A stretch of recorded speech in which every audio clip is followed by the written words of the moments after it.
I think like I said, we're about to learn how Brian Gutekunst views this roster. To me, the biggest need on this roster is edge rush. And the biggest kind of understated need is interior rush. Why? Anyone watch the NFC wildcard game in Philadelphia? Anyone see that Eagles defensive line? You saw two very defensive lines on that field. Interior defensive tackles can help you win championships. The Packers need to get better there too. Obviously, everyone was talking about receiver. It's the same question to Brian Gutekunst, who gave his pre-draft press conference today every year. Is this going to be the first year since 2002 and Javon Walker that you take a receiver in the first round? Until it happens, I'm not going to believe it's going to happen, nor does it really need to happen, because to me, the most asinine stat regarding Aaron Rodgers' career here was the number of touchdown passes to first-round picks, which was only one first-round pick he ever threw a touchdown pass to as a Packers quarterback. It was Mercedes Lewis.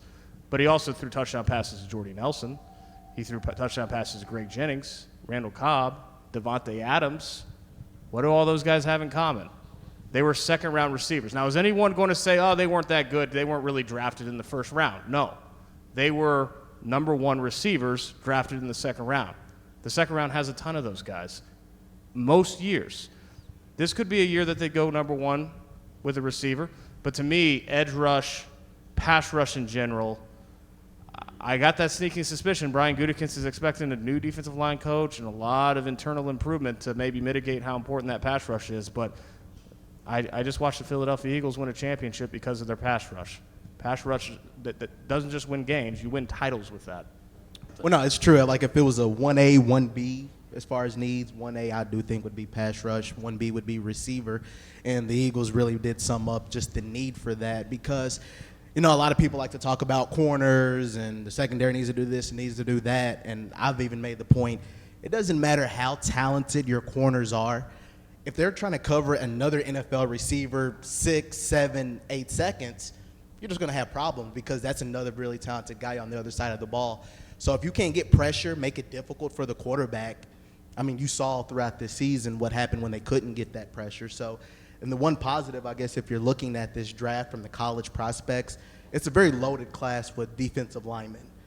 Tom and I, we went to the Combine in Indianapolis, and there's a lot of guys we talked to from, you know, Derek Harmon at Oregon or Michael Williams at Georgia. Like, there's a lot of really quality pieces out there that could be available and could fall to the Packers. So, you know, it would make sense that if they went that route to go the pass rush and then the rest of the way, you know, go receiver route because there was a lot of guys like Matthew Golden at Texas or Isaiah Bond, some speedy receivers that could be on the options that they might try to go after. But I do think you have to get some pass rush, and I think that is like the next step for that defense because they took care of the safety room.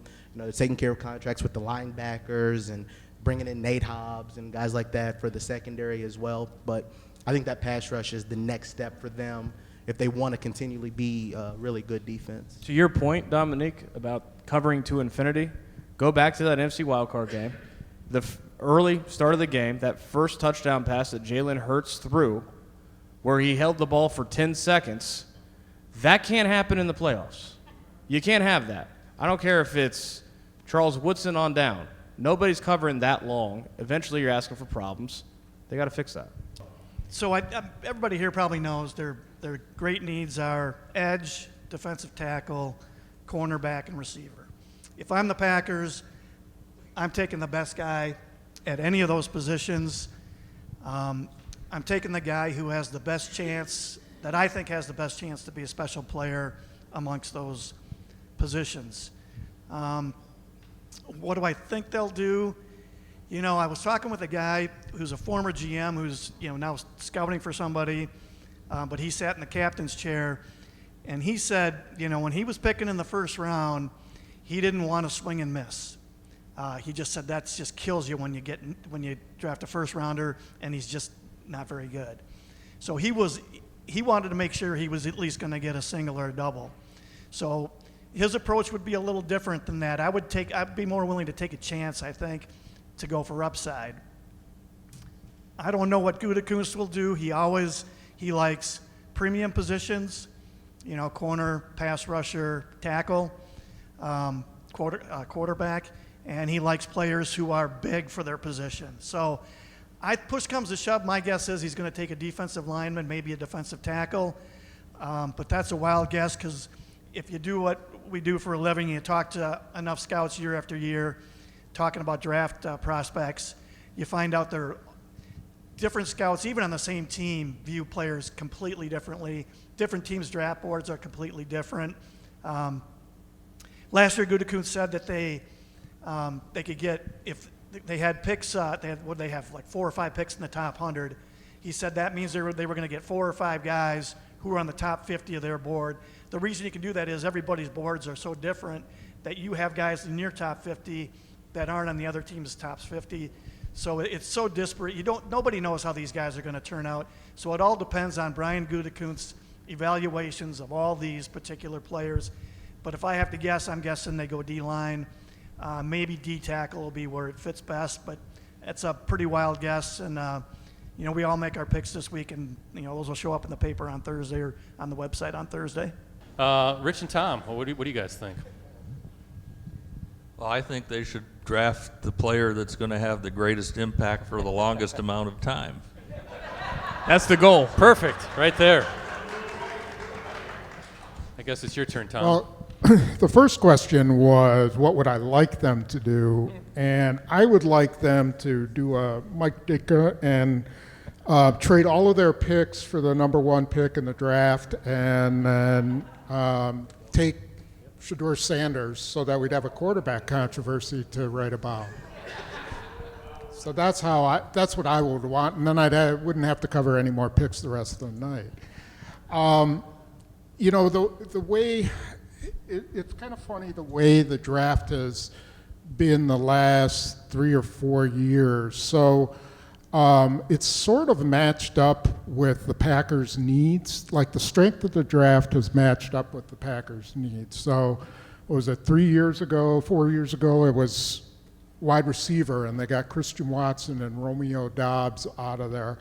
Then it was tight ends, and rather than take one in the first, this was true of wide receivers too. Rather than take one in the first, he waited to the second, got Christian Watson. Then tight ends, rather than trying to get one of the top ones, he waited and got Tucker Kraft and Luke Musgrave. Last year it was an excellent year for offensive linemen, and he went for Jordan Morgan, but he also picked up Jacob Monk and Travis Glover, and they are pretty high on all 3 of those guys. So this year it's defensive line. So I would say that he's probably going to go for quantity and probably take several defensive linemen. I don't know that he has to do it in the first round. There's a lot of people say they're starters in the second and third round. I think he has to take the top guy on your board. I mean, you have to take the most athletic, best player, guy who's going to have an impact, and it doesn't matter where other than quarterback.